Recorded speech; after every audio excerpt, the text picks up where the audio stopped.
Call the meeting to order. If you will, stand. Let's pledge allegiance to the flag. Pledge allegiance To the flag of the United States of America and to the republic for which it stands, one nation, under God, indivisible, with liberty and justice for all. And now Pastor Bruce Kimball will do our invocation. Let us pray. If you will step up here. Yes, sir. Please. Thank you. Join me in prayer, will you please? Father, we thank you so much for the beautiful day you gave us today. Lord, we thank you for the opportunity to serve. We thank you for the opportunity to live for you every day. And Father, we pray tonight that you will be with our leaders, be with our aldermen as they meet, be with these dear folks as they've come to sit in and some to share comments and concerns. And Father, we pray tonight that you'll give them wisdom, give them direction.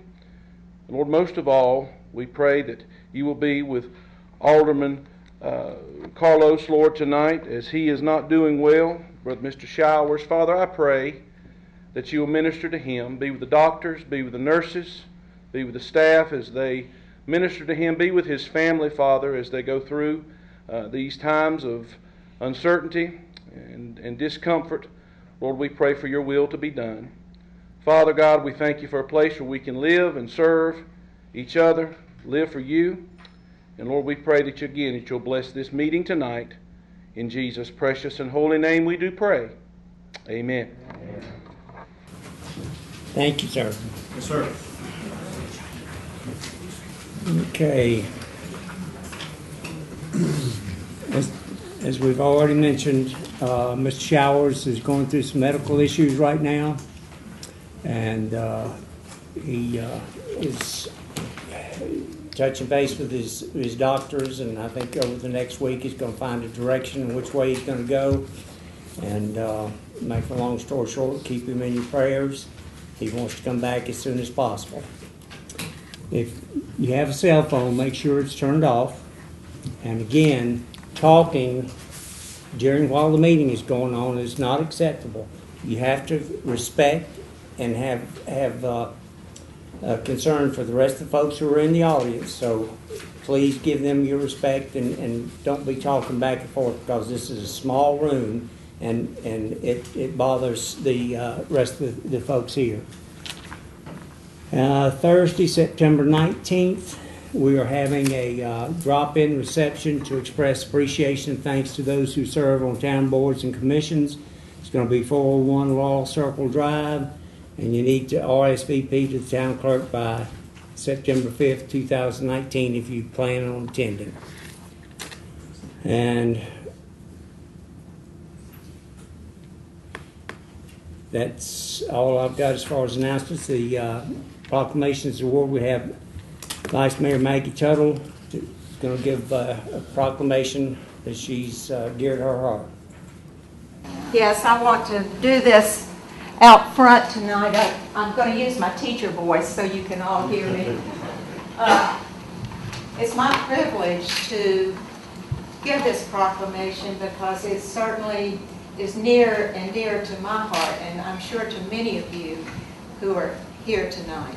And I'd like to call forth Mr. Ted Smith, who is president of Beacon Linens and certainly knows Beacon probably better, I would say, than anybody in this room. So, Ted, if you would come up, I'd like to present this proclamation.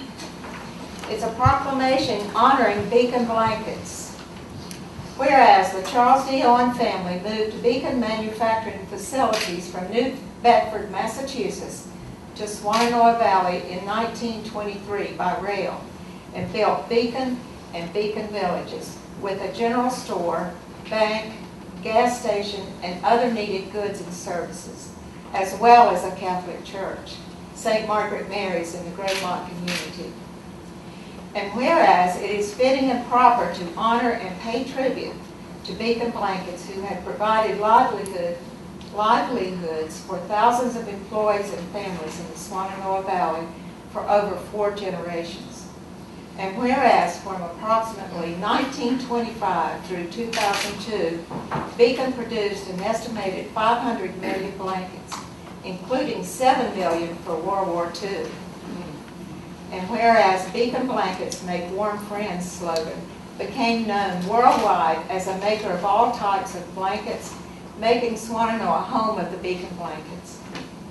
And whereas Beacon was the largest manufacturing facility in America and in the world for a number of years between 1925 and 2002. And whereas Beacon Manufacturing contributed to the growth of the Swannanoa Valley, an entire region, inspiring a book, Beacon Blankets Make Warm Friends, and a documentary, The Rise and Fall of an American Mill Town, and is currently working with investors to rebuild Beacon Blankets, which includes bed linens and other products in Beacon Linens and More, LLC.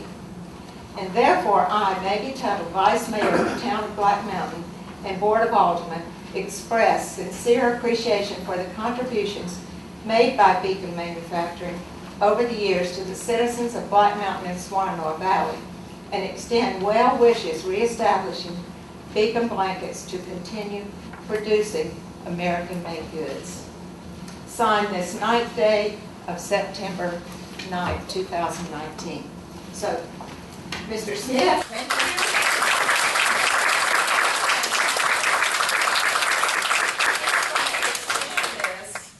We've given him a few minutes to do this and introduce his partner. Right. And they're going to tell you more about some happenings that are going to be going on in October that are going to be happening right here with our museum. So I'll turn it over to you. Okay. It's okay to stand right here, right? At the podium, please.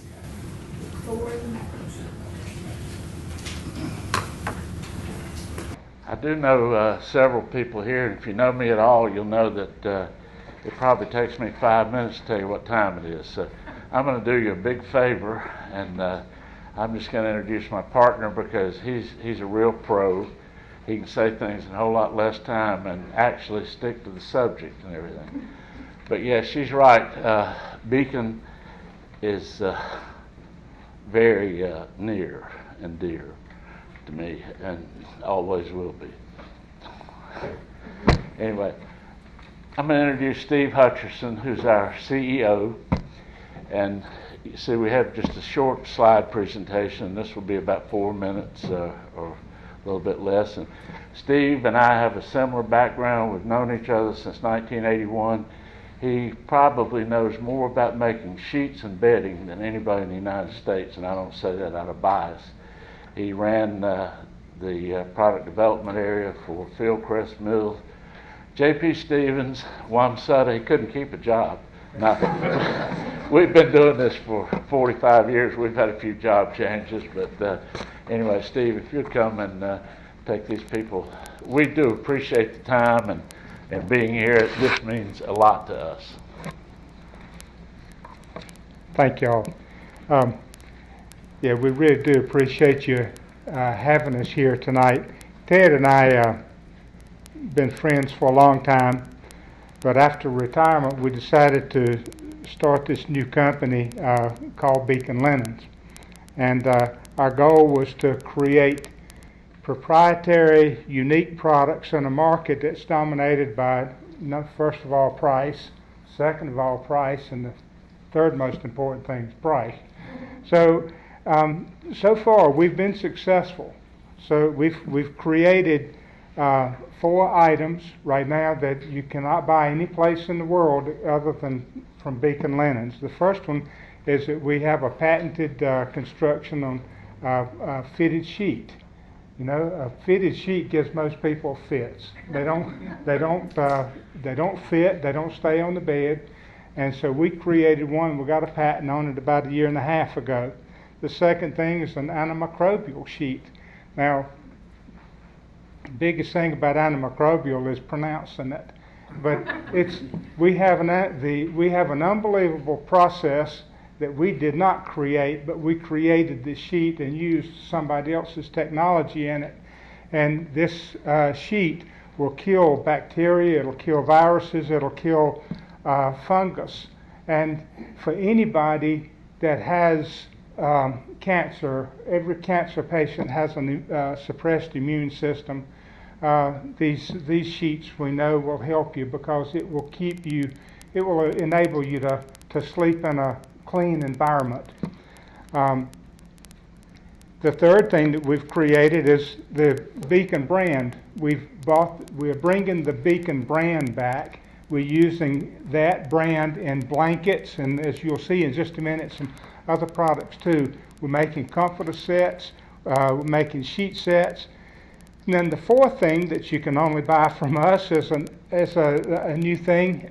We don't have a patent on it yet. It's applied for, but it's a travel sheet. It's basically a sleeping bag made out of our antimicrobial fabric.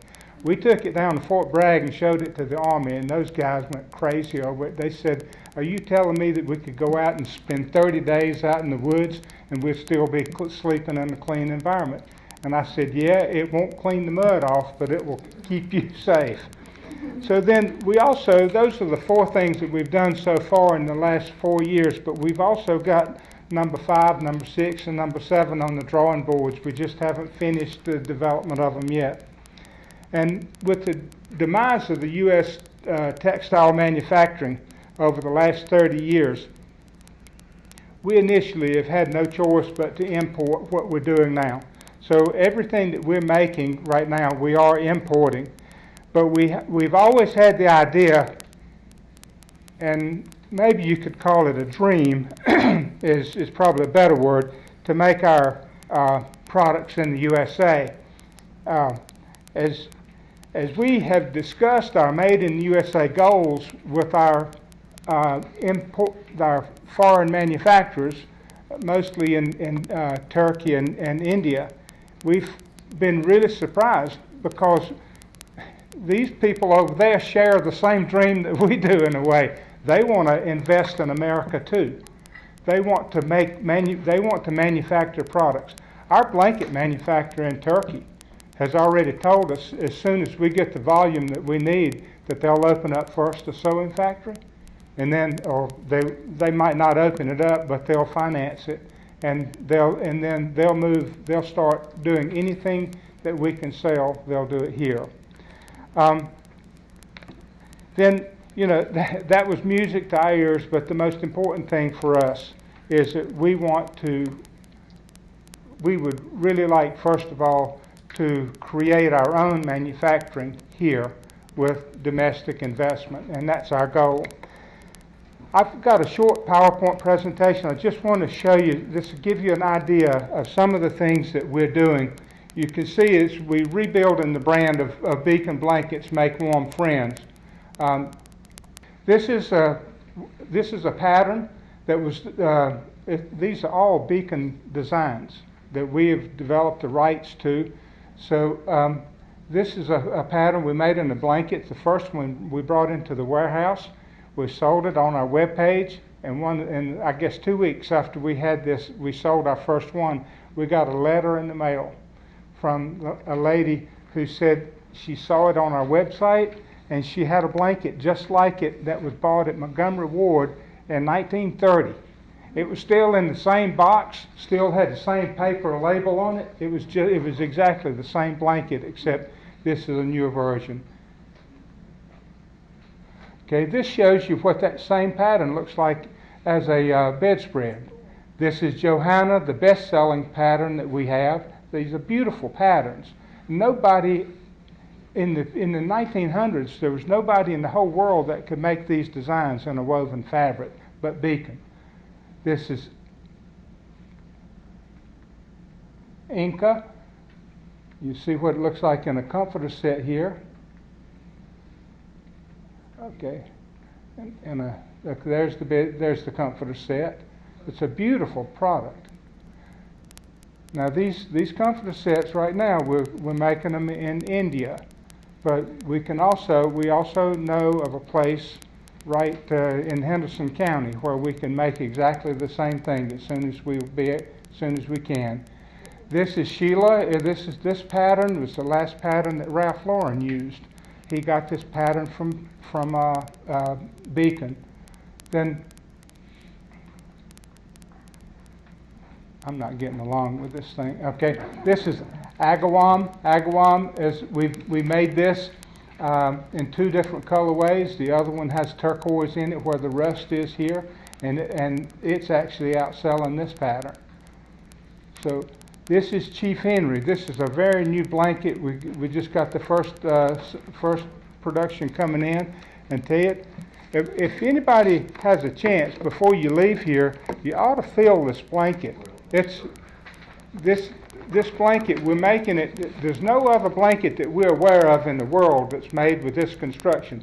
60% cotton, 30% acrylic, 10% polyester. Doesn't shrink, it doesn't peel. This blanket is soft. It's the only other blanket in the market, in the U.S. market, that's similar is Pendleton. Now there are 3 major differences between this blanket and the Pendleton. The Pendleton blanket's has wool in it. It's made out of mostly wool. This blanket is soft. Pendleton is not. This blanket, you can wash it. You can't wash a Pendleton blanket. And this blanket sells for about one-fourth of the price of a Pendleton. The twin size blanket on this will retail for probably $69, and a Pendleton twin size will retail for around $289. So a couple of years ago, Martha Stewart was had a YouTube interview with this blanket collector in New York, and her name was Susan Parrish. And Martha Stewart, she would hold this beacon blanket up, and she didn't even call it a blanket. She said, "This is my beacon." So the beacon name is really a strong name, and it's something I think everybody in this room ought to be proud of, the heritage of the beacon name. And I'll just close by saying we expect to have some big things happen with Beacon again. Thank you.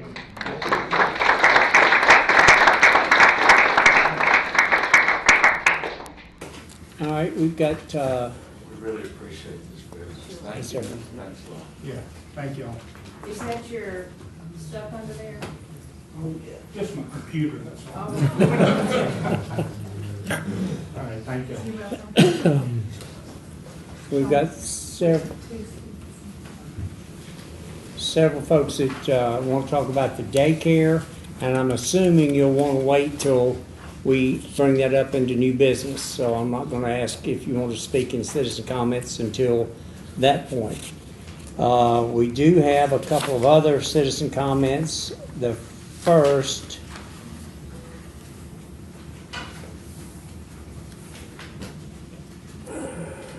if Marilyn Sabansky will come up, she'd like to talk to us about some recycling things that are coming up.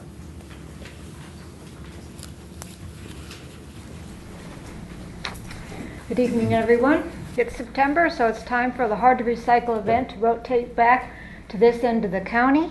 And it will be doing that not this Saturday, but next Saturday, September 14th from 10 to 2. It's in the lot between the Ingalls Gas and the former Bank of America in Swannanoa. And it's the same Hard to Recycle event basically has been going on for quite a few years now. You can recycle books, cardboard, electronics, appliances, styrofoam. You can donate things to Habitat for Animal Sanctuary, Asheville Humane Society. There are flyers out, just a few notes.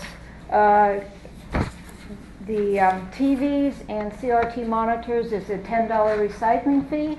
And for the styrofoam, it's packing styrofoam and food service styrofoam.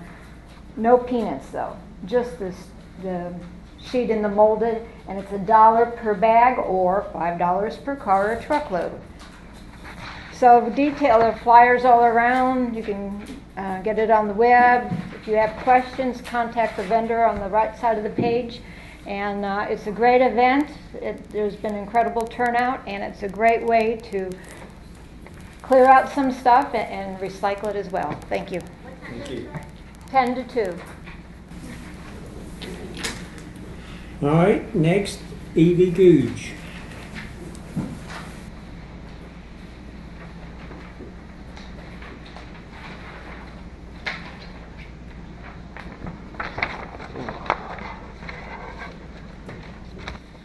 I'm here to prevent an epidemic of dentures being jarred loose.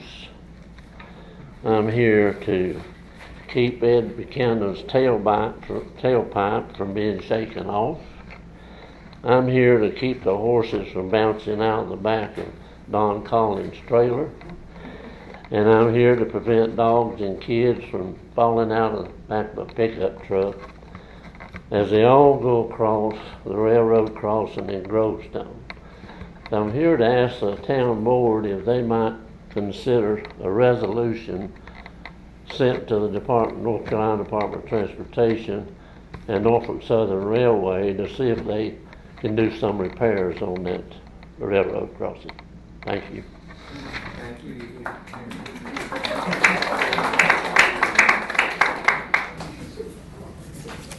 All right. Speaking of public comments, on the daycare center, we've got folks who want to speak on behalf and against. We've got, in order to give everyone a chance, if you will, select one person on those that are against and one person who's in attendance is for, and somebody who can speak. That doesn't mean that if you don't have any additional new information that you can't speak. But don't come up and speak the same thing that the person that you selected come and speak to us about is. So, next will be MSD annual report from Bob Watts.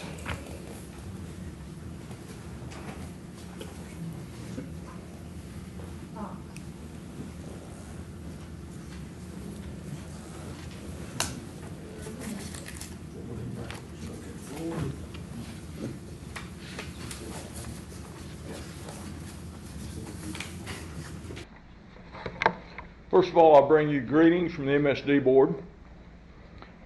In the last year to last couple of years, we have 4 new members of the MSD board. Robert Presley, Al Whiteside, and Nathan Pennington, all representing Buncombe County. Earl Van Waa, who is now representing Weaverville.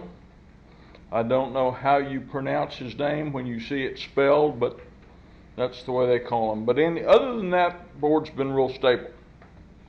I'm going to repeat some of the things that I've said in the past. First of all, if you have a sewer problem at your house, call MSD first. 255-5631. The reason for this is we don't want you to call Rotor-Rooter or Sam or Joe and have them come out there and charge you $150 to tell you that it's an MSD problem, because we won't pay that fee and you won't be happy. Response time is going to be a little more than 30 minutes, day or night. So if you've got a problem, call MSD first. The second thing I want to talk about is Can the Grease. It's a program we've had for years, talking about getting the grease out of the system. But keep in mind, other than water, what you put down the sink or in the commode, we have to get out. That includes the flushable wipes that do not deteriorate, all the stuff that goes through the garbage disposal, anything that you or your children throw into the commode. Somewhere in our process, we have to get that out. So keep those in mind.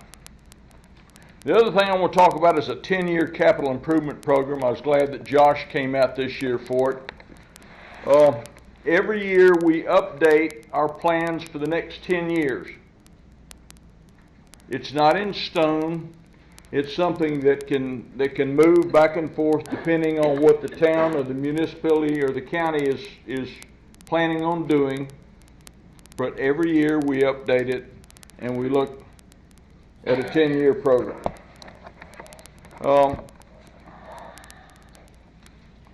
So let's see, I go forward towards you. Oh. You might have to just point it. Okay, point it like MSD region is most of Buncombe County. It's governed by a 12-member board. It's comprised of 151 employees. So most of Buncombe County is included in the MSD program. Over 1,000 miles of sewer line. That's a sewer line from here to Key West and maybe to Cuba. You know. Over 31,000 manholes. 30 pump stations. 216 square miles, over 80% of Buncombe County, and I'll talk about some additions here in a minute. Preventive maintenance, cleaning, and 15 to 20% of the system per year.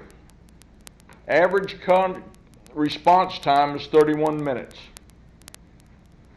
So we're continually analyzing the system, looking at the pipes, and we think about the one out here in front of the building that we improved the pipe, and what did we end up with? We ended up with all this groundwater coming up. And that's because our analysis told us that that was also a French drain. We didn't need to be treating that water. So when we put a new line in there, then we had to do something about that excess water.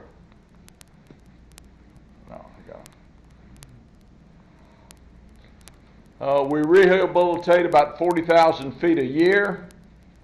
It's based on a pipe rating process. In-house crews do about 21,000 feet. The rest is done by contracts. A lot of this may include the big lines that are going through the Biltmore estate are now lined in fiberglass. They were structurally strong. They just leaked. And so they've been lined with fiberglass, makes them watertight, also makes them more efficient. From 1991 to 2019, 1.2 million linear feet of sewer line has been replaced or repaired.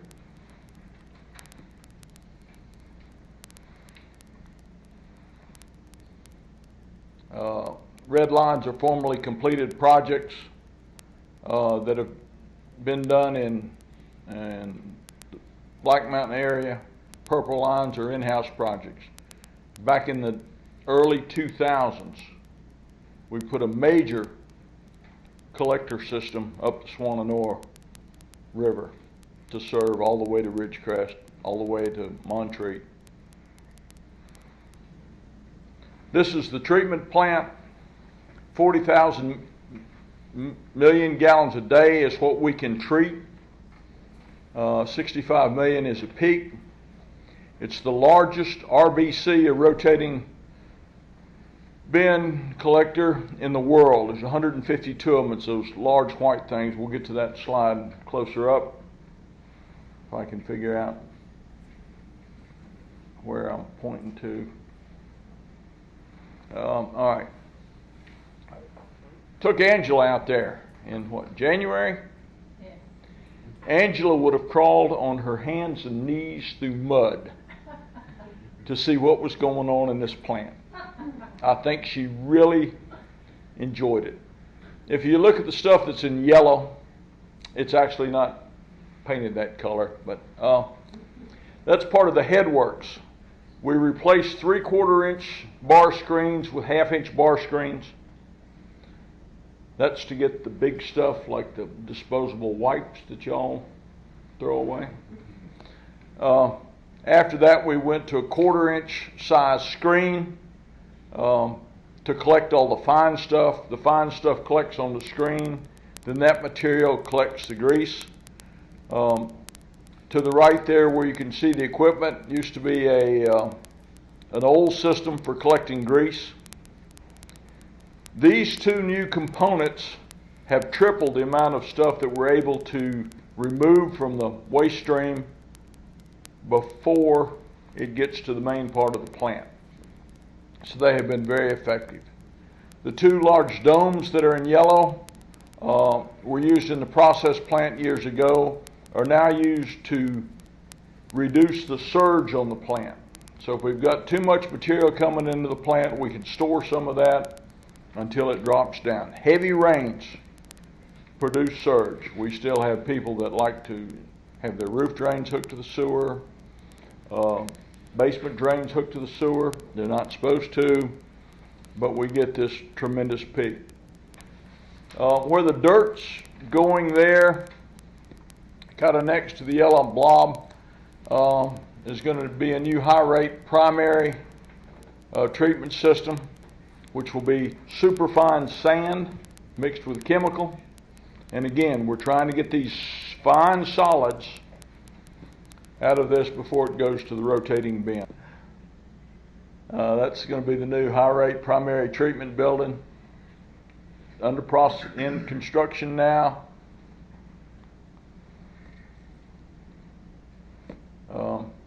In the next 10 years, we'll spend about $63 million getting the stuff out of the sewer system that you all put into it. The French Broad River is getting cleaner and cleaner every year. I can remember growing up in Hendersonville that we said if you had a dog with a mange, throw it in the river twice, would either kill the dog or cure the mange. So French Broad River has gotten a whole lot better. What? Medicines are hard to get out of the system. Fortunately, there's not a tremendous amount of them in the stream flow. But all of this medicine we need to package up and deliver to the police department because it's very difficult to get out of the system. Watauga is having trouble with estrogen in the New River. Some of the fish aren't sure what they are. So just don't throw your medicines in there. Again, what you put in, we have to try to get out.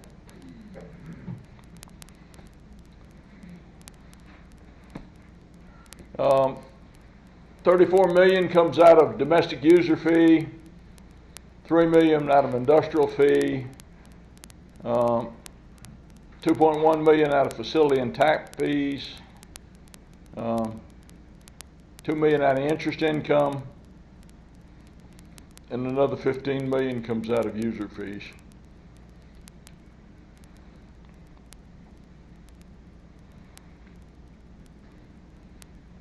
There's the budget for the year. $5 million in wet weather rehabilitation, $8 million in general sewer rehab, $6,000 in private sewer rehab. We can talk about that some other time. But you can see a subtotal of $28 million. We've always put $1 million in there in contingency of $29.89 in capital improvement fees this year. 20 through 29, you're looking at $332 million in capital. Are you pushing the button for me? I'm trying to. You're doing a beautiful job. It's not a land-based planning agency. It's up to our members' agencies. We must plan for growth.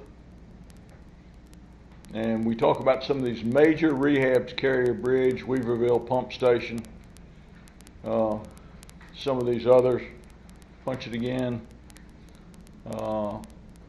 Typical, Walnut Street. Okay. Is that the end of it? Sanitary sewer overflows. This is where you see the sewer bubbling up because of a blockage or high flow. In 2020, we had 288 of them. We're now down averaging 25 to 30. The year that had 52 was in 2016, if you remember the flooding situation. Peaked that. So it's something that we're very cautious of and try to keep those to an absolute minimum. The other thing I want to talk about, maybe you've seen in the news that Cane Creek in Hendersonville. There has been legislation introduced. We will do a lot of study on it between now and November. We will probably let Cane Creek, which is in Henderson County, come into our system.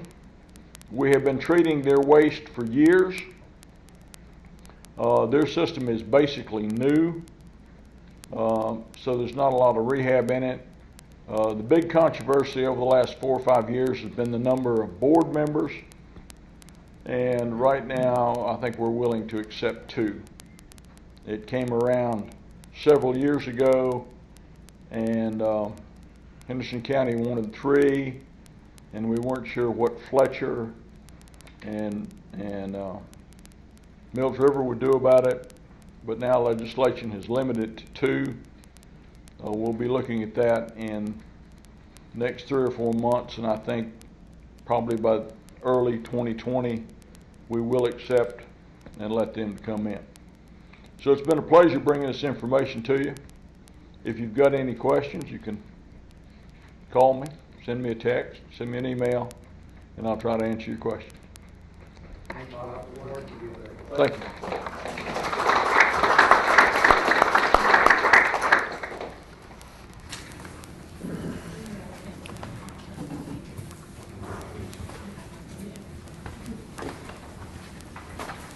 Okay, Josh, consent agenda. All right, item A, you'll have your adoption of minutes to adopt minutes of August 8, 2019 agenda session, August 12, 2019 regular session, August 8, 2019 closed session, and August 22nd, 2019 closed session. Item B, you'll have a call for public hearing to adopt a Phase 2 stormwater ordinance. This is to make some changes to our existing language in our stormwater ordinance, really to make it more stringent on folks coming in. You'll see that this is the call for, so that'll be coming up next month. Item C kind of goes with item B. It's a call for public hearing for an illicit discharge and connection ordinance, which is also part of the stormwater ordinance. Item D is a budget amendment for police equipment donation. We got some money donated from a man by the name of Chauncey McMahon, or I think that's how you pronounce his last name. $8,000. This was to buy some equipment for our SRT team. Very appreciative of that from him. Item E is a budget amendment to utilize POW bill funds for bridge repairs. We have our bridges inspected it's every other year. This time we came back, we needed to spend almost $55,000. $54,800 would be the budget amendment to use POW bill funds, and this is going to do repair work to 4 bridges in town. And that'll be your consent agenda. Okay, motion to approve A through E as presented. So moved. All in favor? Aye. Any opposed? Passes 4-0. All right, Mr. Sneed, should we have our public comment concerning the Children Friends during the new business, or now? Citizen comments now. You don't have a call for a public hearing. All you have is this, I guess, I'm assuming this is being put back on the agenda for discussion by the board. Not yet, but we will plan on doing that. And I think it's the board's pleasure on whether or not to treat that, have the public citizen comment now or after you've addressed it.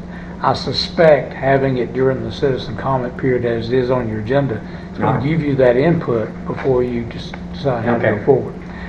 Just for information on the crowd, this is a little different when the town's going to lease property. If it's going to sell property, it accepts an offer and then advertises that you can beat that bid. When you're going to lease property without actually resolving to lease it, they say, we're going to look at leasing it, we're going to have a hearing more than 30 days out, and we're going to, if we decide to go forward, we're going to pass a motion to direct the town clerk to give notice at a regular meeting where there will be a public hearing. Tonight, the board is just going to look it up whether or not they want to go forward. So I just want to let you know that. The reason there's not a public hearing is for leases. This is not the stage of the game where you have it. However, if the board in the and the citizen comments allows you to speak tonight. Keep your information concise, because it is a big decision, and it needs to be put to the board in a way they can handle it, deal with it, and let it bear on the decision whether or not to move forward. And if they do move forward, have some idea what they're going to be addressing when they come on for public hearing, which will probably be at the November regular meeting. That being said, we'll go with citizen comments. We'll have the folks that are opposed. If you selected someone to come and just talk, come step forward, please, ma'am. And I'm gonna give each particular folks. I'm gonna give you more than 3 minutes. I'm gonna give you 5. Should I come to the? Yes, ma'am. You need to. Yeah.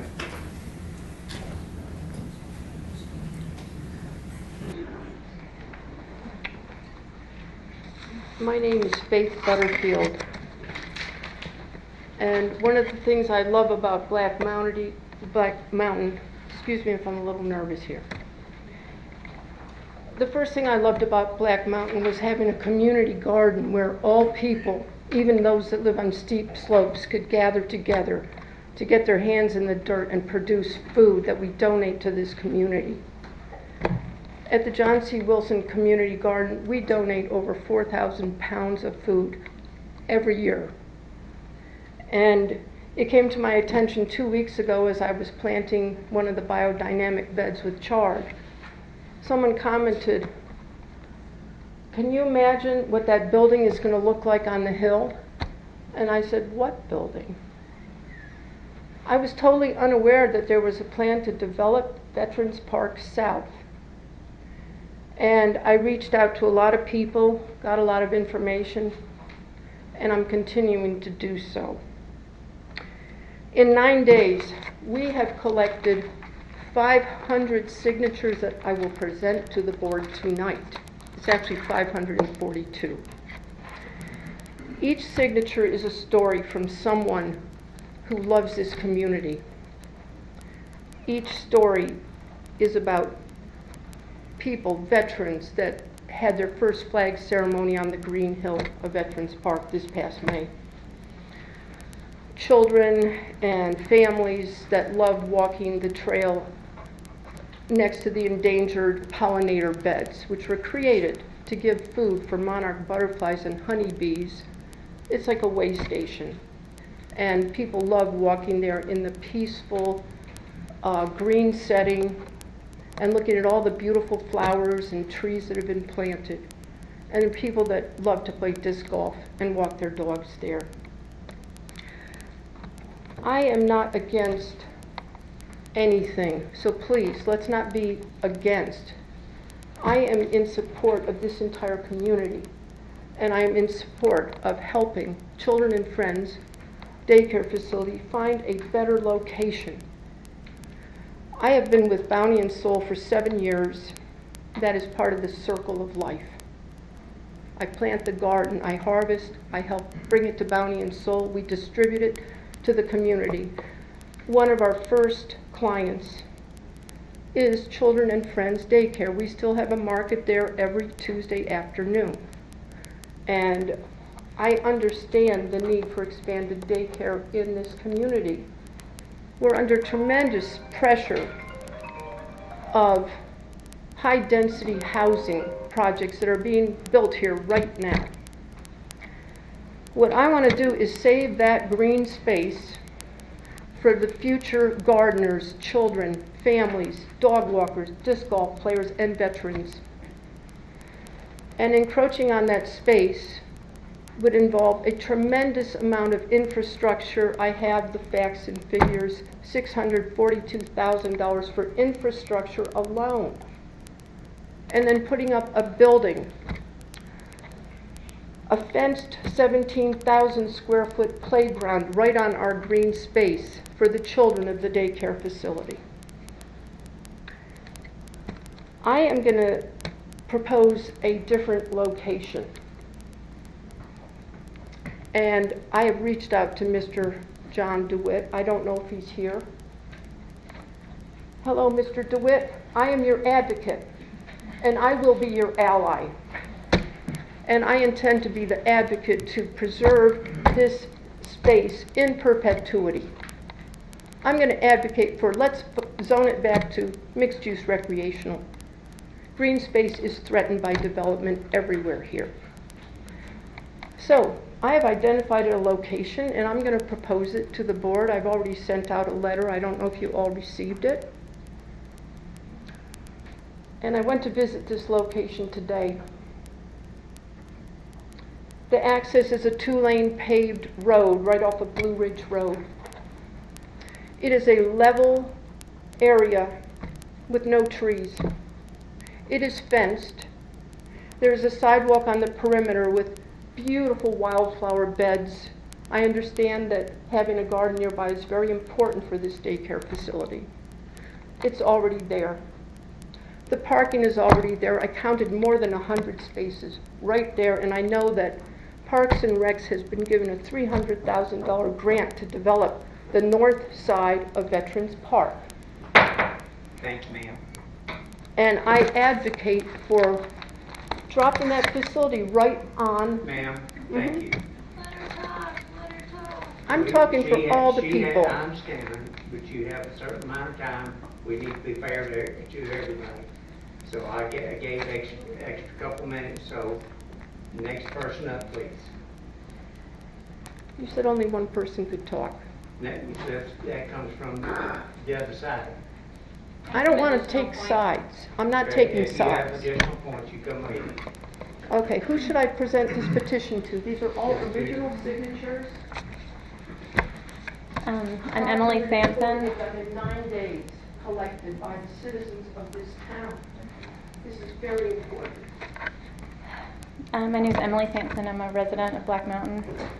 It's alarming and disturbing to me that the town would consider developing part of a public park and green space for private use. Once you take away green space, it's impossible to get it back. I volunteered for 4 years taking care of a pollinator garden along the greenway just below the proposed area. I'm there just about every week, talking to folks passing by on the greenway about flowers and butterflies, watching people enjoy playing disc golf in the green space, walking their dogs or riding their bikes with their children. I'm also one of the founders of the Swannanoa Valley Tree Alliance, which focuses on recognizing and protecting heritage trees and treasured trees in Black Mountain and the surrounding area. There are at least a half dozen of the largest and oldest trees on town property in the proposed daycare parking lot. If a parking lot is expanded in this location, I seriously hope trees would be left in place. What would we be teaching our children about caring for and protecting what was here before us if we indiscriminately remove these nearly century-old trees? I'm not sure why it's the town's responsibility to provide a location for a private daycare center, but if the town is going to be part of this building project, I hope it will consider some other options. Apart from the issues with cutting significant trees and destroying public green space, I also see a conflict with traffic, with school pickup and drop off related to fire station emergencies.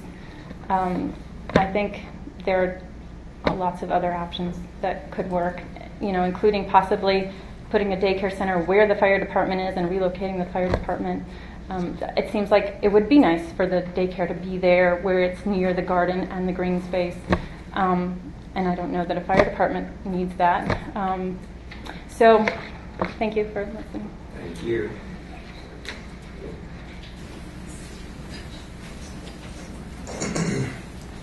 I have additional information. Okay.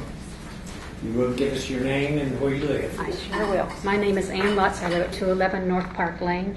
In addition to what's been already discussed, the 2014 Revised Comprehensive Plan, which serves in part as a guideline to our Board of Directors to know the public's wishes, outlines 17 most important criteria for making choices involving our town. Nowhere in that document is child care ever mentioned.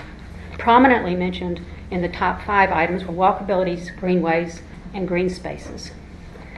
Children and Friends began, I understand, as a partnership with the Swannanoa Church. Has there been any exploration of sites in Swannanoa? Has there been any outreach to potential partners? Black Mountain Children's Home and First Baptist Church come to mind. What about proximity to Owen High School? The Buncombe County Board of Directors is allotting $3.6 million annually going to child care efforts. One of those is training high school students to work in the child care industry. There's a property at the corner of Old 70 and Lake Eden Road the JEC owns that was, the fence was moved back years ago for the town of Black Mountain to build a skateboard park, which was never built. There's another option in my mind. It was also stated at some point in time that Children and Friends had a wait list of 400, and I don't know if that was children or 400 families. I called them last week and asked them did they have availability for a 9-month-old and a 4-year-old, and they said yes, they did. It's also been mentioned in the Black Mountain News that we needed more child care to accommodate the employees of the plant that's being built by Avenum. I don't think that it's our responsibility to provide child care for a private corporation's employees. Thank you. Thank you.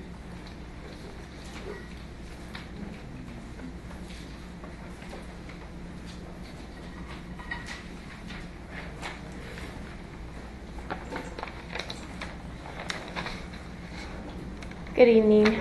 My name is Lindley Myers. I'm a homeowner in Black Mountain as well as a business owner. And I'm striving to be a more active community member, and I appreciate the opportunity to speak here tonight. I'm a former preschool teacher, a parent, and a grandparent, and I've dedicated my professional career to helping the most vulnerable children and families. Having required child care for my own children and provided care for others, I understand and deeply value the need for accessible, quality, and affordable child care.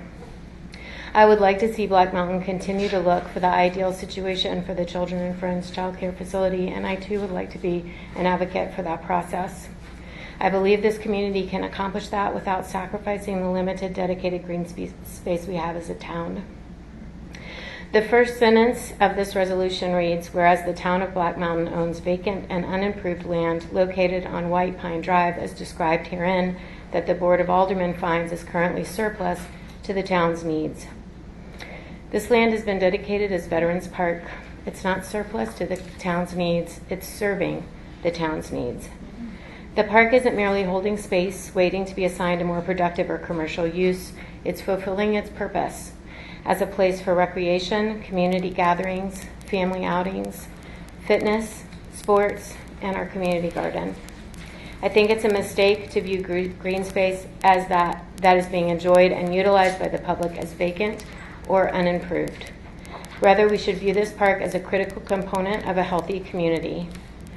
Rather than seeing it as needing improvement, let's view it as part of what makes this town vibrant, as critical to economic growth and character of the area as shops, grocery stores, and childcare. I hope there's an opportunity to further explore potential public and private collaboration. It sounds like there are lots of options that people are continuing to propose. I think we could find a compatible community, bring compatible community resources together. Many communities find creative ways to address the needs of all its citizens across needs, disciplines, and spanning generations. I'd like the Town Council and the Children and Friends Board to continue to search and generate new creative solutions that would make use of existing structures. If that's not possible, to look for property that's already prepared for or more appropriate for building to service the new site. Thank you.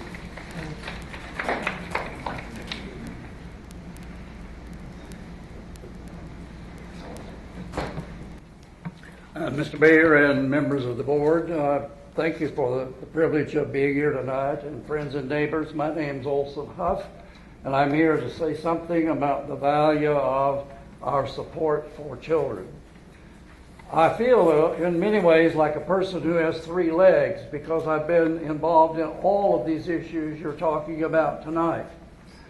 When Will Kennedy was mayor, I was one of the people who helped establish the Black Mountain Health Initiative, which in many ways led to the current community gardens. As a member of and founding person of Kids in Parks, a program of the Blue Ridge Parkway Foundation, we instituted as one of the programs to help the activity of children, which led to their improved health, a disc golf course. And so I'm very familiar with the needs for these programs. But as founding medical director of Mission Children's Hospital, which serves all of Western North Carolina, I have to say that the most pressing need that we have, not only in this community, in this valley, in this state, in this nation, is to preserve everything we can to support our children. Children and Friends has worked diligently to try to find a place. They have raised the money to help build the place. And now it's in a critical situation where a decision has to be made, or the possibility of Children and Friends closing and therefore eliminating care for 63 families dependent upon this valuable resource for us, for our future, for all of our community, would go away. I believe that there is no absence of goodwill in this room. I believe that working together we can share in what is a common use facility in this community. And I would encourage you as the board to work diligently to make sure that that's provided so that Children and Friends will be here for many, many, many years to come. Thank you.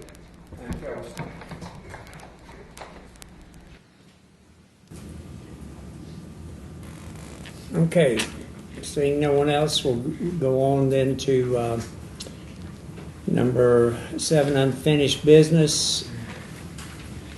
And I'd like to have a motion to add to our agenda R19-17, which is consideration of terms of resolution authorizing the lease of town property located on White Pine Drive to Children and Friends Incorporated. Yes, so moved. All in favor? Aye. Passes 4-0. All right.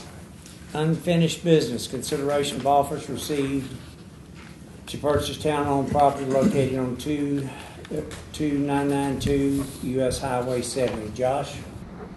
I'm gonna let Curtis see how I'm going to pass the buck on that. That works for me. As we discussed at earlier meetings when there were some feelers for whether or not the public service building will be for sale, pointed out that there's a means when you do get an offer, whether solicited or not, that might be acceptable. The procedure available to the town to sell the property is to tentatively accept that offer and then to publish a notice, pass a resolution to accept the offer, basically. And then the notice is run and published for one time in the paper, and for a period after that publication of that notice, people can make higher bids. The statute sets out how much the bid has to be raised and how much deposit has to be made.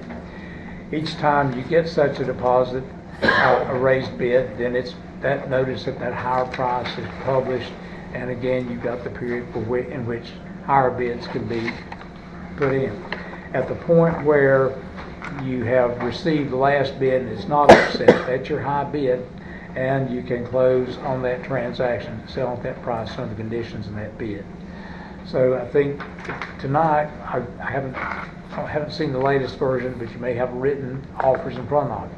You're not under any obligation to accept any offer. I think the board did obtain an appraisal as to the values. So that gives you some idea whether or not the offers are in the ballpark you're willing to accept. But if you decide to accept it, there's a resolution, I think, that it's fresh ink. I wrote it last night, the ink's probably still wet. But which you would take, if you have a bid that's an offer that's acceptable, we would plug in the names and the numbers in that resolution, which you would pass, and that is a tentative acceptance of the offer, which notice would be published, and we'd see if you've got higher offers. You reserve the right at any time to reject any offer.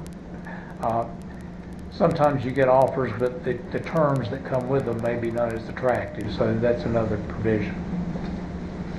If for instance, if you got a bid from me offering to buy it for $550,000 and it was contingent upon me getting a loan, you know not to waste much time with that.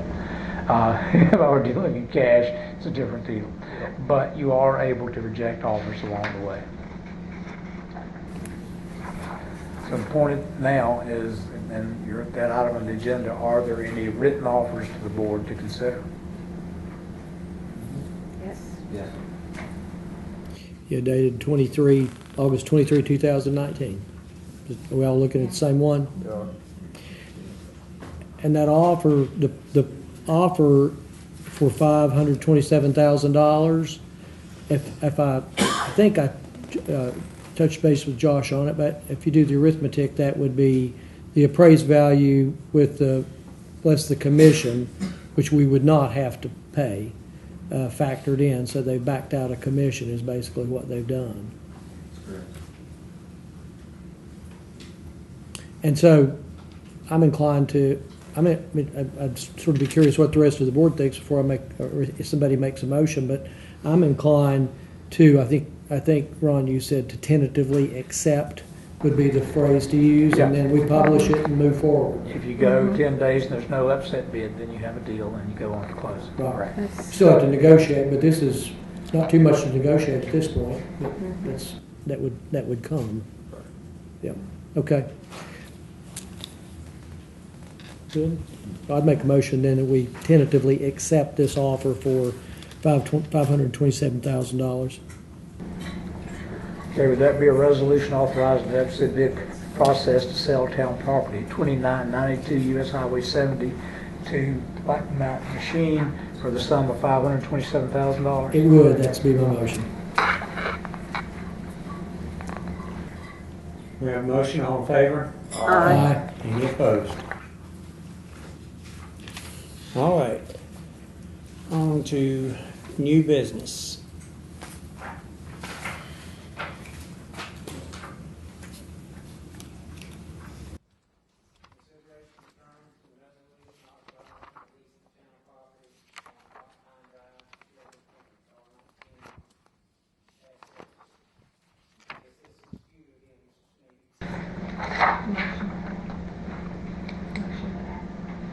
You already added to the agenda. Yeah, we've already added it. Yeah.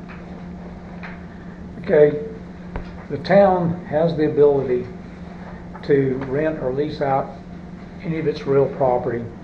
Obviously, if you like a sale, first, if you do resolve to lease the property, you're basically determining that it is surplus property that's not needed by the town for public purposes. But you can enter into a lease for that property, and as I described earlier, the process is a reverse of what I just described for the sale. In a lease, you look at a proposal and put together what you're willing to do, and then by motion authorize or direct the town clerk to publish a notice it gives at least 30 days notice that there will be a public hearing to consider the lease, and that has to be at a regular meeting. It can't be a special call meeting because of the time frames for publication. Should you decide tonight and you've got a proposed lease in front of you, and I'm going to go over some of that detail in front of you in a moment. If those terms appear acceptable to you, then you would direct the town clerk to give that notice, to publish that notice. And then at the November meeting, you'd have a public hearing which you would discuss and determine whether or not to enter into the lease. And at that time, if you choose to do so, pass a resolution to enter into the lease. What you've got in front of you is a lease for the last survey done Friday, which hopefully everybody's got to look at, shows a rectangle of land inside of an odd-shaped piece of property. I've drafted a lease that describes that rectangle, which is to be the footprint of the building, and that's exclusive use of the schools or the daycare center. If leased, that's their territory 100%. The rest of it is a common use area, and that common use is parking, which can be used by people coming to the daycare center, people coming to the community garden, people coming to the Gray Eagle Center, people coming to look at the fire truck at the fire station, whatever. There is some priority of use. In the mornings and evenings at drop-off and pickup time, and I've done kind of unilaterally worded the lease to recognize the fact that once they put up the building, they'll need an internal circulation route there. So they're going to have primary use of a good bit of that property immediately adjacent to the building to deal with traffic. And for a couple of reasons. So because they have to deal with traffic. And second, I hope you encourage them, if you do lease it to them, to utilize some of that space to help avoid traffic backing up in front of the fire station. I think obviously that's important with your space. With that in mind, I've described in the lease that you have in front of you, the rectangle, exclusive use, the shared area, and then we've still got undefined on the ground approximately 17,000 square feet of 0.39 acres for a playground, which will be shared use, exclusive use during school hours, open to the public outside of school hours, which the daycare center will build and equip and fence. It was left to me to come up with numbers. I was given a lot of responsibility to get you in a lot of trouble. But in order to come up with the ground rent, we're releasing nothing but dirt, and they worked with that. I talked to Linwood Jackson, who does, and a lot of you know his name. If you ever got a mortgage, you probably saw his name on your appraisal back when he was doing the residential part, but does almost exclusively commercial now. Unloaded the residential work on his wife Sally.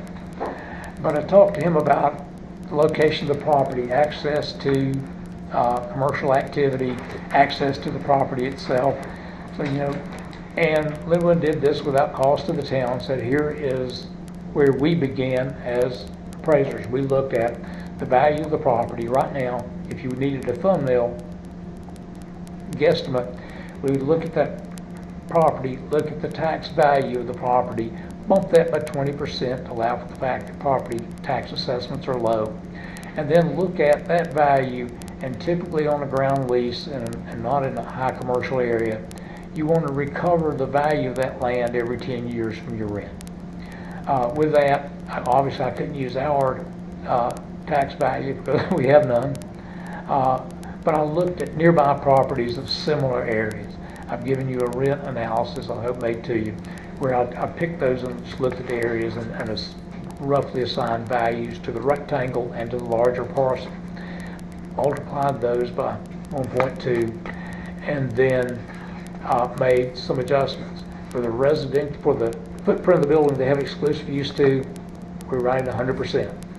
For the common area, I made an adjustment probably, and I can't remember, probably right about 60% of that value attributable to school because of what I envision as being a fairly intensive priority need for a good part of that at a couple times of the day.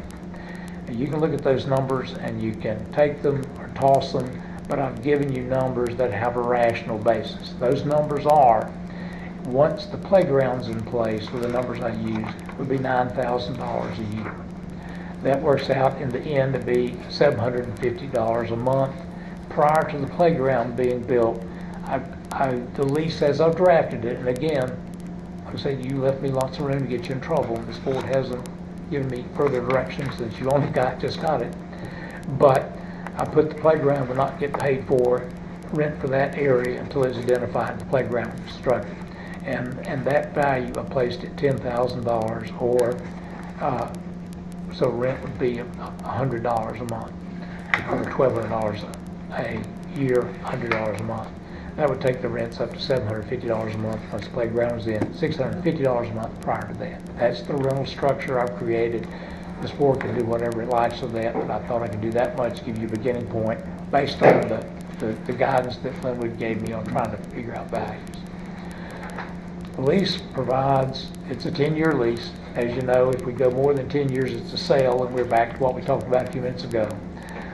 It's long-term because the Children and Friends needs the ability, I think, to finance this project, so they need to go as long as they can, that a bank will help them out, and I think you're at that point in 10 years. That's the lease in front of you. The loose end is the playground area is not identified, although there's a number assigned to it for rent. That will be a second question when that's located. It's possible that a good part of that is going to go within the almost 3/4 of an acre of shared space now, but we don't know that. That's just an unknown.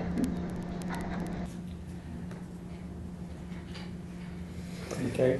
So the process would be that we'll take this up, and let's assume that we vote affirmatively to instruct the town clerk to give notice, and then we'll take this up at our November meeting. November regular And meeting. so what is, is it prudent for, I mean, will anything be done to that piece of property prior to November, prior to our vote? We can't, I mean, we have to wait until the vote in November. That's correct. Right? Yeah. And I kind of want to, I've heard and had some discussions because of the pressing time frame that is placed on Children and Friends, that should the board vote affirmatively, you're thinking that there's that impending, you can move forward immediately. And I don't think that's possible, is it, Attorney State? That November this will not go anywhere. Right. And so I want that to be clear, that we're, till November, assuming the board votes on it affirmatively, we have to sit still. And Children and Friends has to sit still as far as any work at that site. Correct. Okay. Because that's an important piece of information for them to know, to make contingency plans and so forth. It does create an additional time constraint on them that we have to wait till November 4th. Right. But there's just, under the statute, there's just nothing we can do about shortening that time frame. Right. I also would add, I think the numbers that you worked up for a rent, that the 10% return on ground rent, and you did the best you could to come up with numbers and consulted a third party. To me, that made perfectly good sense. Now, but the board does have that ability, should they so choose, in that almost 2 months, to actually get a commercial appraiser to come in and give you a real number. Right. But you have a little working room in that you are, and you've heard me say before that, and amongst the things that a city can do, operating a daycare is not one of those things. Right. So it's not something where you can give and say, go forth and do our job for us. Yeah. But there are statutes where you can assist and encourage, and you can give them a little bit of a break on the ground rent if you so choose. So we don't have to discuss or worry about the lease amounts until November. Well, it gives you a guideline, Yeah. and that's something to look at on whether or not you decide to pass the motion tonight. But you're right, those won't be determined until finalized, set in concrete for November, if the idea passes at all. All the terms of the lease agreement that you've given us tonight to look at, they could be altered in November? Everything. Yeah. Right. Again, you're not adopting the lease, Right. we're starting at that point, just so you have some idea of what Right. you're looking at in November. Right, it's a public notice. Sort of. Yeah. Yeah. I would remind the public, and I think everybody knows this, but, and this is public information, which you've probably all seen, but number 5 in the lease, development and construction, that the council, Children and Friends, will bear all cost of construction of the building or buildings to be used for the daycare. The parking spaces essential to the daycare operation, roads needed for traffic circulation and pedestrian areas, and walkways essential to the operation of the daycare lying within the properties described.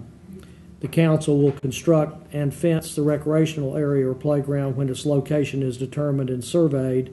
The council will construct any necessary infrastructure improvements and upgrades necessitated by the development of the daycare center, for the cost of any street work to make the traffic pattern and traffic flow more safe as may be needed as a result of the daycare facility, since White Pine Drive is a narrow street and presently the only point of ingress and egress for vehicular traffic.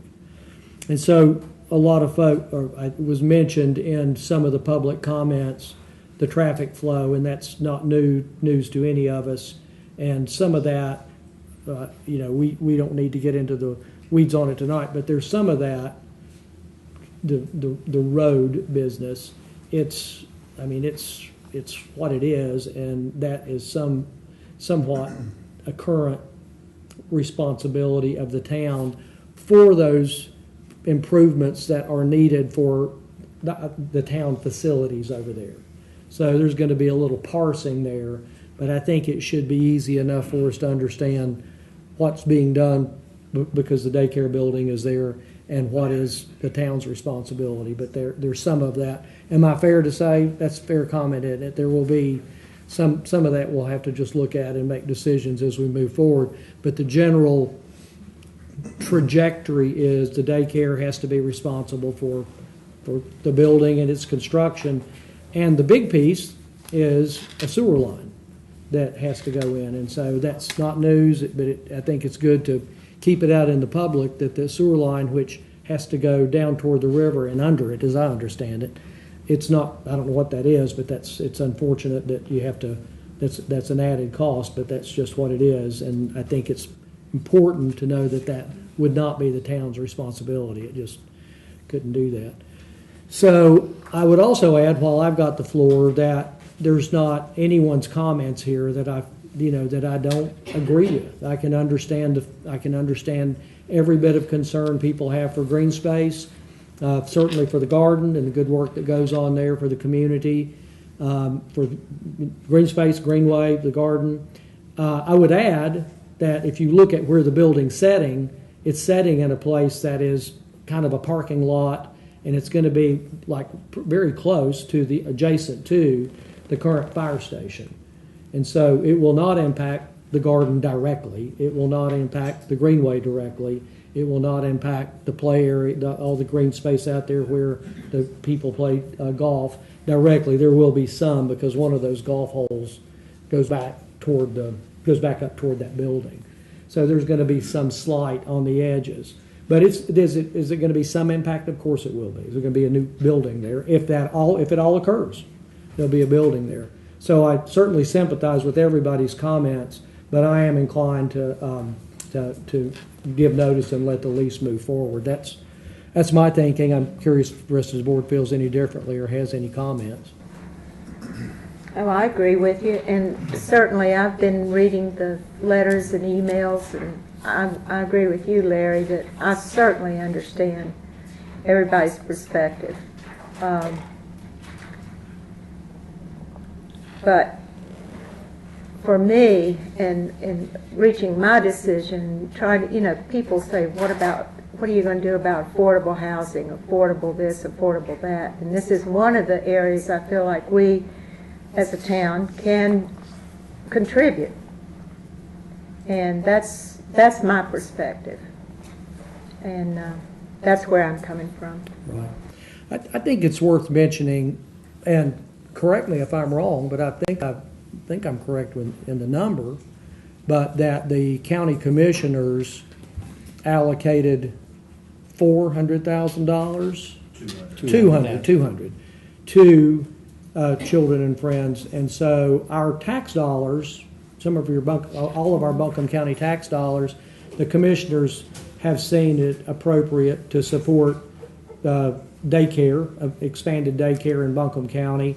It's my understanding, and this is just my understanding, which may not be correct, but that is how the commissioners are attempting to strengthen daycare in Buncombe County. It is by supporting individual daycare operations, existing operations that are they're trying to bolster the services that they deliver. Is that everybody else's understanding too? It is. So, like it or not, you may not like it, or some of you may like it. I think it is. I certainly am happy for the town board and Black Mountain to work with the commissioners in this regard.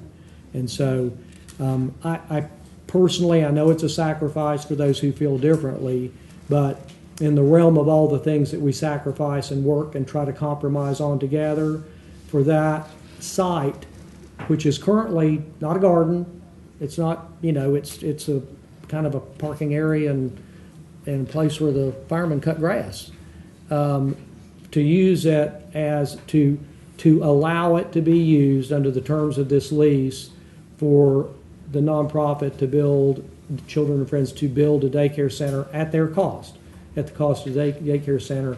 I find it a reasonable sacrifice to make for those who feel differently. So I'll just leave it at that. Yeah. And I would also like to thank everybody for their comments tonight. In looking at this, and I think everybody's expressed these topics already, there is a need for expanded daycare and child care access, not only in this community, in this county, in this country. And that has been addressed at the at the county commission level. This is an opportunity for us to do this here. I think that at this location, we're going to provide these children with an unbelievable opportunity to not only receive great care, but also to appreciate the hard work of those individuals that have volunteered at the gardens, to be able to appreciate the natural beauty, the work of the people on the greenways with their art sculptures and whatnot, the exposures that will make them unbelievably productive in the future going forward. Now, some people can disagree with me, but I believe that this is going to benefit this community tremendously, and I look forward to getting this on the agenda in November so we can discuss it further. I think the majority of the town disagrees with this decision. It's really Ma'am, sad to see I'm not a gonna group allow of you to people speak making from the a back. unilateral Yeah, decision. ma'am. Well, ma'am, that's why there are Democracy in elections. this country is breaking down.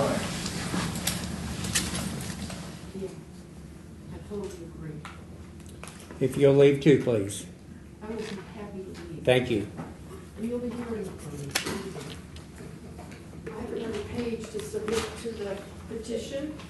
Thank This you. is just the beginning. Thank you. very much. All righty. Do I have a motion for R19-17? I thought Larry already made one. To be clear, I will Yes. make one. Okay. Yeah. Okay, I'm sorry. I think I did. Yeah, I you can't did. quite remember there, but that's good. All in favor? Aye. Any opposed? Passes 4-0.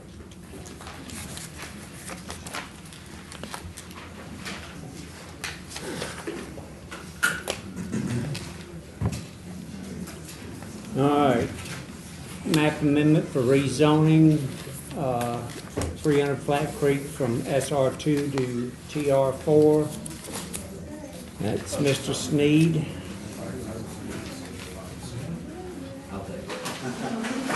So this item 8B, so your map amendment for rezoning for 300 Flat Creek Road from SR2 to TR4, if you recall, we did vote on this last month. However, this specific page about the amendment of the official zoning map was not in your packet, so I want to make sure we get that done correctly. So that is before you. You also have some information in with this that specifically references the reasonableness statement, which is also in here. So there are 4 statements that are talked about as far as the reasonableness of that rezoning went, and that is added in here for you as well.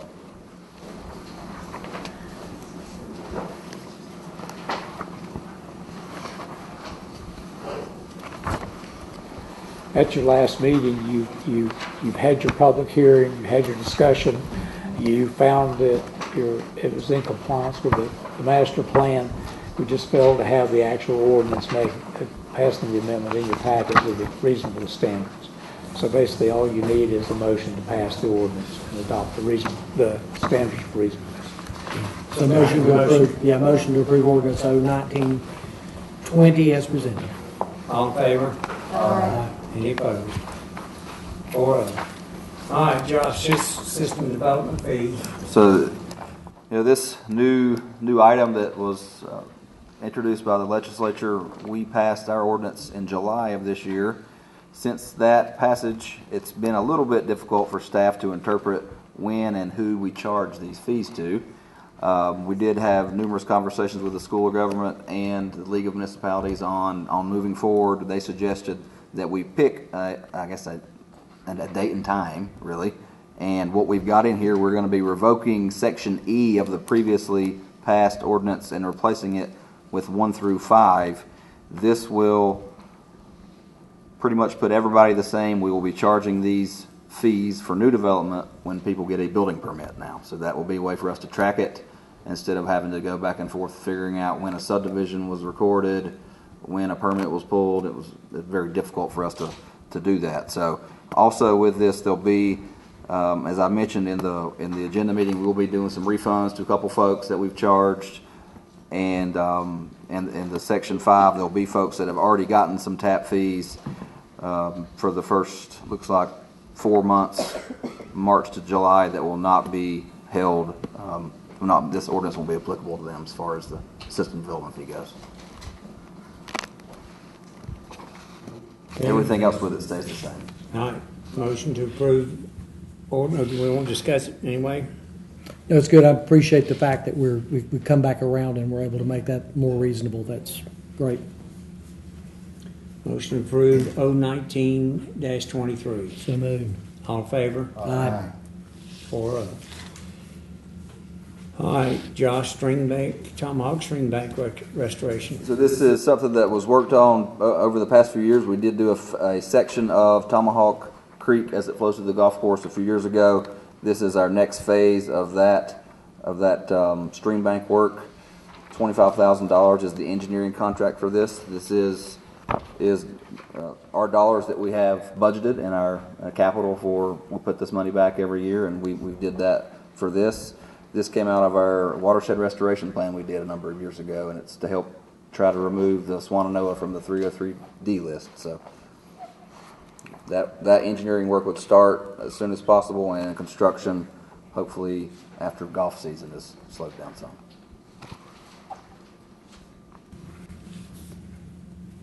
Okay. Need a motion to approve the Tomahawk Stringback Restoration Engineering Contract with Headwaters as presented.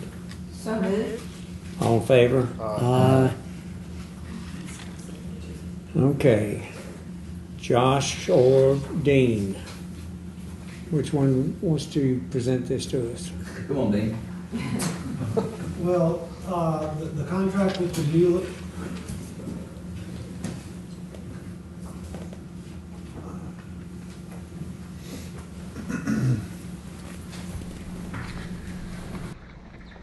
The town, well, I guess I'll start with the automated meters, both water, electric, gas. This has been kind of a trend of the going on about the last 10 years.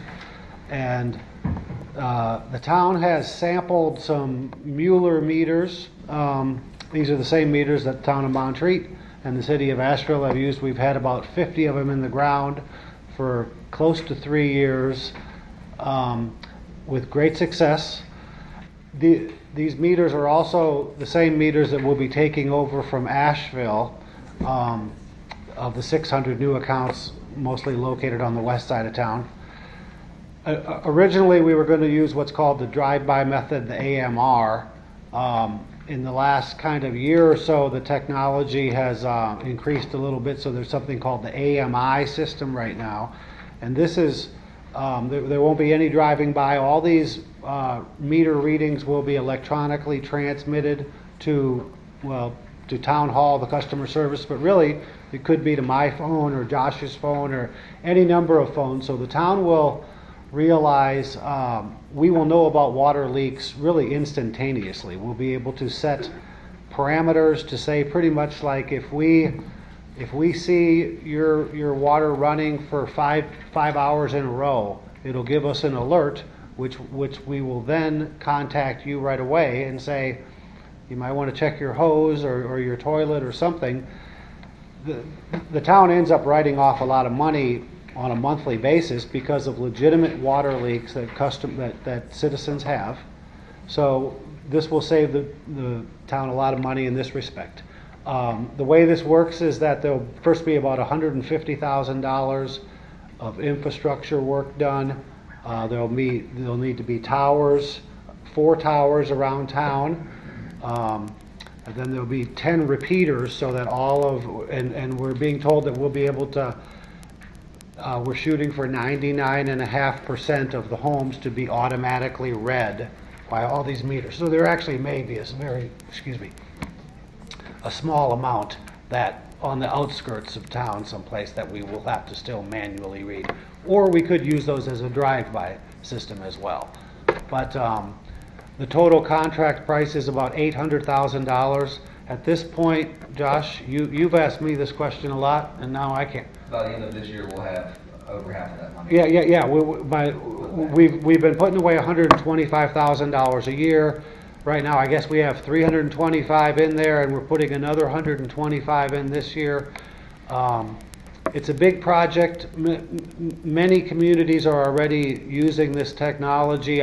It's a good chance that, I think Duke Energy has this all over town already right now. that you just don't see the meter readers. That position, I mean, this will still take us probably 3 or 4 years to have completed the whole town. But then that position of the meter reader will then sort of shift into the public works. Jamie's Jamie's employees are working very hard, and they'll be able to utilize that position to help them complete all the work that needs to get done in the public works and water section of the town.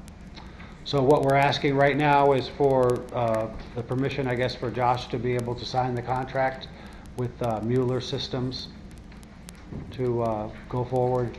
And remind me, and maybe the public too, the $800,000, do we pay that?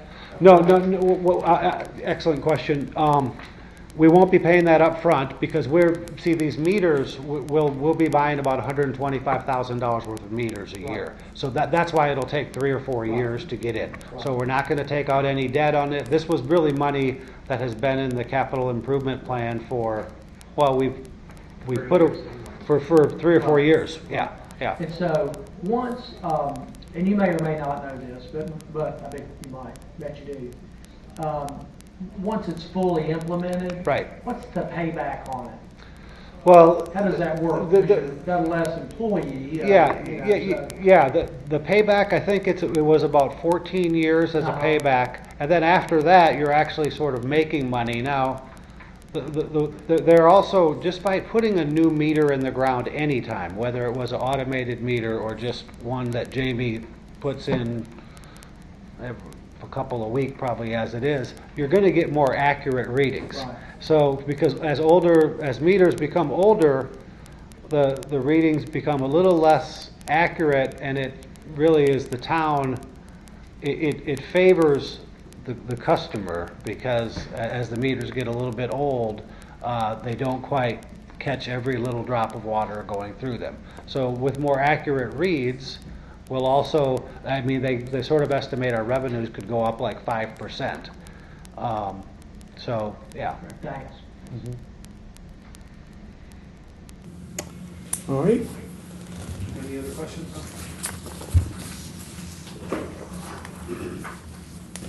Any more discussion? We have a motion to approve the contract.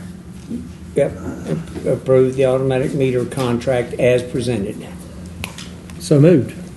All in favor? Aye. Any opposed?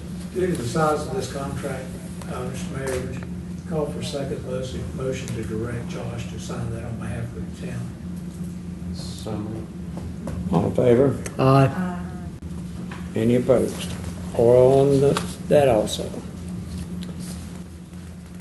Okay, Josh, in a local agreement, Town of Weaverville, first due size up software. This is some software we had discussed a number of months ago. We did pay our portion in to this software. I think that Weaverville is taking the lead. I think every fire department in the county is following suit. The hope was Buncombe County was going to fund the rest of this. However, they're still examining it with the new manager. She wants to make sure that it's something they want to continue to cover. I think that does seem to be positive that that's going to happen, but unfortunately it's not going to happen until the next fiscal year. So at this point, we're asking that the town of Black Mountain $2,560 to finish up our contract with first due size up software. The other departments within the county will be paying the same amount. So this is some interdepartmental software where we can communicate. The police department can get on and communicate. It's, according to the fire chief, it's really much better software than what we had before.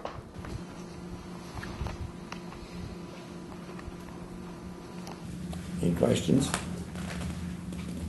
Make a motion to approve the interlocal agreement as presented. We have a motion. All in favor? Aye. 4-0. All right. Public hearing. Motion to open the public hearing for ordinance 019-17. So moved. All in favor? Aye. All right. Jess? All right, good evening. The first one we're going to hear tonight is the definition of duplexes. The definition that we had before was maybe concise to a fault. And so our new definition takes some language and considers ownership, possibilities for future work, and also considers construction methods that are described in the North Carolina Building Code. Now I'm going to go ahead and just read that for you. So the new definition will be a duplex is a two-family residence. A duplex may be held in single ownership and may be divided as a townhome or condominium. It is a building designed as a single structure with two residential units, each of which is totally separated by the other and by an unpierced wall extending from the ground to the roof, or an unpierced ceiling to the floor, extending to the exterior wall, except for a common stairwell or exterior to both dwelling unit. So that will be our new definition, so that we have good, strong enforcement about how and where we are putting duplexes.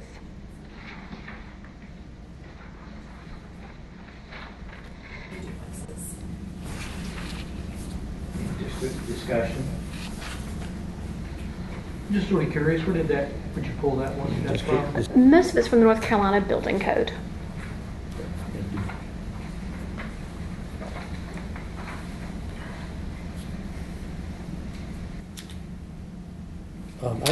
Do I make a motion to close the public hearing? Is that the next step? No, I guess ask the public if the public wants to be heard. Does anyone from the public like to speak?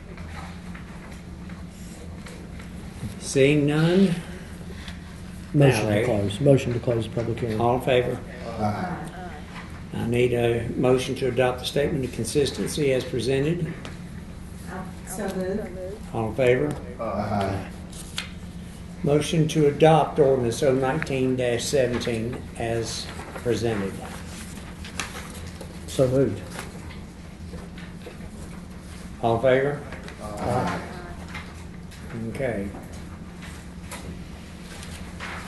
On to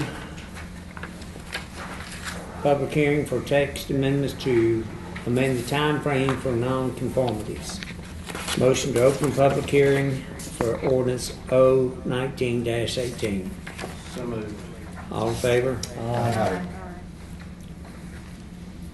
Okay, do we have anyone who wants to speak publicly? I'll read the change for you first. Give us the change. Currently, the time frame for maintaining to restart a nonconformity after it has ceased is 1 year. And this text amendment changes that to 180 days. And that's it. So basically, you're cutting the time in half. Yes, sir. To reestablish a nonconformity, yeah. Okay, Miss Lisa?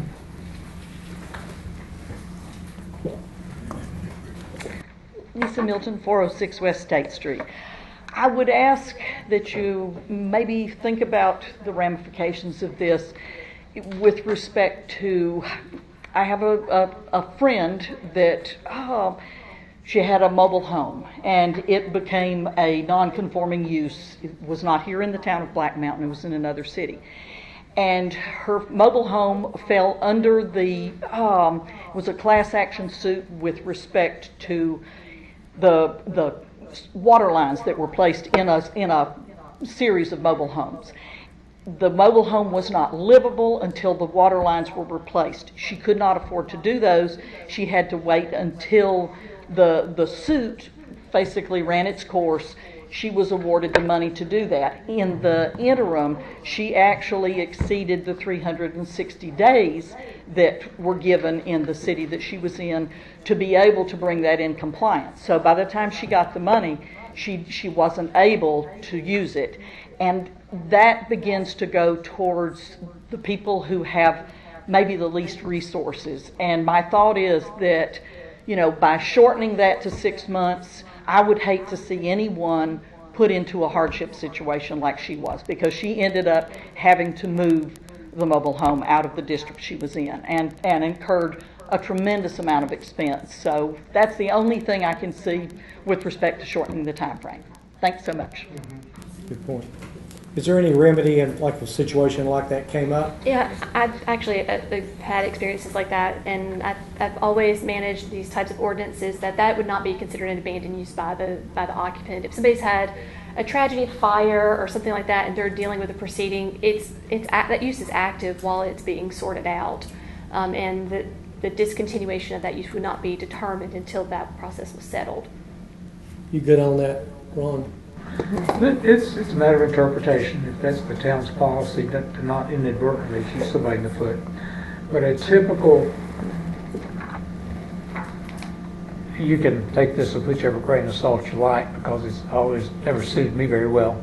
But it is the policy of the state, through its laws, to discourage non-conforming uses and to get rid of them. And one of those flowing down from the legislature in the practice is if a non-conforming use is abandoned for more than a certain set period of time, that you can't reestablish it.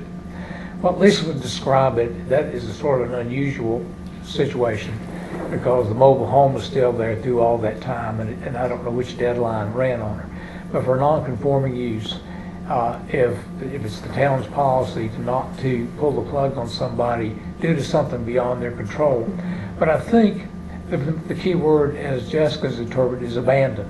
It's not because I was thrown out or was unable to or couldn't, but because I abandoned the use, then my 180 days run. As long as the town puts that emphasis on that word, then I think what Lisa was describing would not occur, would not happen to us. Thank you. Yeah. Public hearing still open? Yes, ma'am. Elaine Lotzenheiser, 410 Avena Road. I almost forgot where I lived.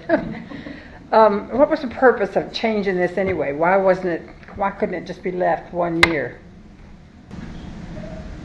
I've never administered a zoning ordinance where 1 year was standard, and we've had some non-conforming uses crop up over time, and it just prompted a conversation. I just don't see the reason to change it unless a situation has arisen that it needed to be changed. In this case, I don't see any point in changing it, that's all. Thank you, Lynn.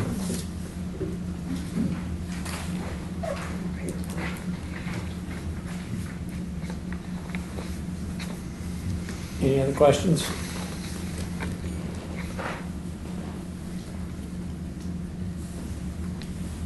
Motion to close the public hearing. So moved. Motion to adopt statement of consistency as presented. So moved.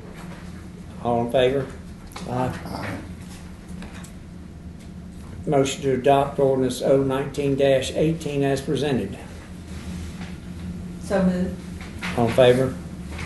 Aye. All right, Jessica C. Public hearing for text amendments to amend historic district and historic conservation district overlay. Motion to open the public hearing. So moved. All in favor? This is largely just cleaning up some inconsistent language. There are two very similar terms in this ordinance. There's the conservation district and the historic district, and they were unintentionally used interchangeably throughout the ordinance. So we tidied that up. The only substantive change involves the required review for folks who are in the conservation district, which is not the designated area. They had a mandatory review, but what they were asked to do was not required to be done. And so we reduced this mandatory review process. And we've had some really good conversations with the Historic Commission about engaging in more community outreach and being a resource to anybody who feels that their property may have historical value in town. And we look forward to how that might grow.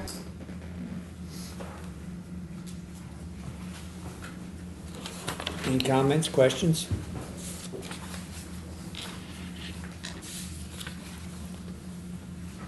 Motion to close the public hearing. So moved. All in favor? Aye. Motion to adopt statement of consistency as presented. So moved. All in favor? Aye. Motion to adopt ordinance 019-19 as presented. So moved. All in favor? Aye. All right. Communication from staff, Mr. Sneed. Josh had reminded me that we still got the infill property out there waiting the next step. As this board knows, several months ago, brought to you a proposal that a little dog tail of a piece of that property be renounced by the town, so it would pass back to the estate and they could deal with it, raise a little money, and the exchange was that we get an easement from Sunset Drive into the property rather than just a single access over the railroad tracks and through the tunnel on the interstate. We did our part. Of course, it's two-step. We renounce, and then it goes to the Conservancy to decide, so they can renounce, so it goes to the estate. And the Conservancy appeared to drop the ball and not acted on it, but we just learned a day or two they didn't drop the ball, they acted on it, just didn't tell anybody. So those steps are taken, and over the course of the next couple of weeks, I've got to go to the residual beneficiaries and get those releases finally done from them. If you folks remember, if we don't take that property as a part, then it goes back to the estate sells it, and the residual beneficiaries would get some money, whereas right now they're really getting nothing. And all along, all four of those beneficiaries, two of them churches, two of them community foundations, one, and then the lady who got the cat, they've all said fine, that they're not interested, they'd rather the town have a park than to get any money from the estate. But I needed to know what we're doing these last little pieces of property so I can properly draft that. That's where we are. Hopefully over the course of the next month that'll get done, and then the following month we get that transfer from the state to Conservancy to the town. Remind us again how many acres that is. Haven't found those, about 25. Mid-20s. Okay, Josh? I'll just remind you, I think you all got the emails, but there's chamber breakfast this Wednesday, 7 a.m. at Gibbons Highland Farms. I know the Census Bureau folks will be there to talk about the census. That's all I got.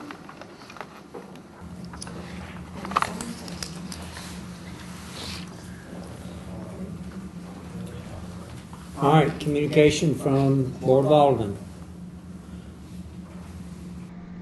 Just know we miss Carlos, and our thoughts Amen. and prayers are with him and his family, and just keep the faith going. There you go. Amen. Josh, just to put it on your to-do list, I wonder if you'd reach out to DOT on Mr. Googe's comments about the road down there. And also, and I've meant to mention this a couple of times, and Dean talking about getting information on maybe getting it on his cell phone, maybe ask and wanted to do it publicly about the town's cyber security processes and procedures and that sort of thing. And that's maybe something you could report to us briefly at some point in time. But in the place we live, that's a good thing, I think, to make public is what we're doing or planning to do or have concerns about some risk areas and that sort of thing. And then the last thing is that I wanted to mention, and which the public may be aware of this, and I don't think it's quite official, but I mean, and you could correct me, Josh, on this if you are aware, but the timetable for the exchange has slid from right-of-way acquisition from December of this year, December of 19, to 2020. I don't, it's vague as far as what the movement is there, but just a slight, and pretty much every project in the state is getting the same treatment just because construction costs have risen, and so they're just kind of pushing everything else a few months. If you do that across the state, you're talking some dollars, so that's kind of what it amounts to.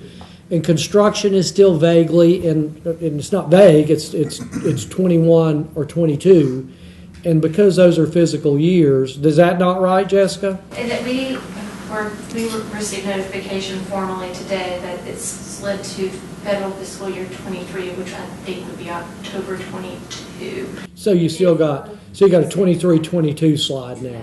Yeah. February-ish Yeah. right away. And it's largely from, although disaster funding Right. last year for transportation. They Right. overspent by a couple $100 million. So everything's sliding just a little bit, but I would also remind, and we've done this before, but remind the public that the funds are committed, they can't be moved, they can't be changed. So the project is there, it's going to happen. It's just with these all these committed projects, I think pretty much statewide, they're all moving just, yeah, moving just a little bit. So it's not a huge move, but it's good to keep the public informed on that. And in addition, I've heard a comment or two on the Avadum building. As most everybody can see the road, DOT is, they're not finished with the road, but the road's there, and it could be used for construction. And construction was planned to start well before now, but basically what happened, the plans for the building and the cost of it doubled. And so instead of financing it the way that they were going to finance it, they're going to finance it in a little different fashion that has, and when I say the word double, that's generally speaking, but that's what a board member had told me. And so, and I think we had at the last update, it wasn't the last meeting, but it was one before that. We discussed it with the group that gathers. This is all the interested parties, Town of Black Mountain, DOT, Avadum, MSD, Duke, everybody, utility people. And it was openly discussed at that time and affirmed by the Avadum reps that that's kind of what's happening. So the project's there, they're going to build a building, but the financing combination has caused them to just, they're still saying it'll be completed in 2020. That's the time frames that they're offering in our meetings. So that's, I think that's important to get out too. So forgive me if that's long-winded, but I think it's information we need to keep out in front of the public. Yeah. Thanks, Larry. Anybody else?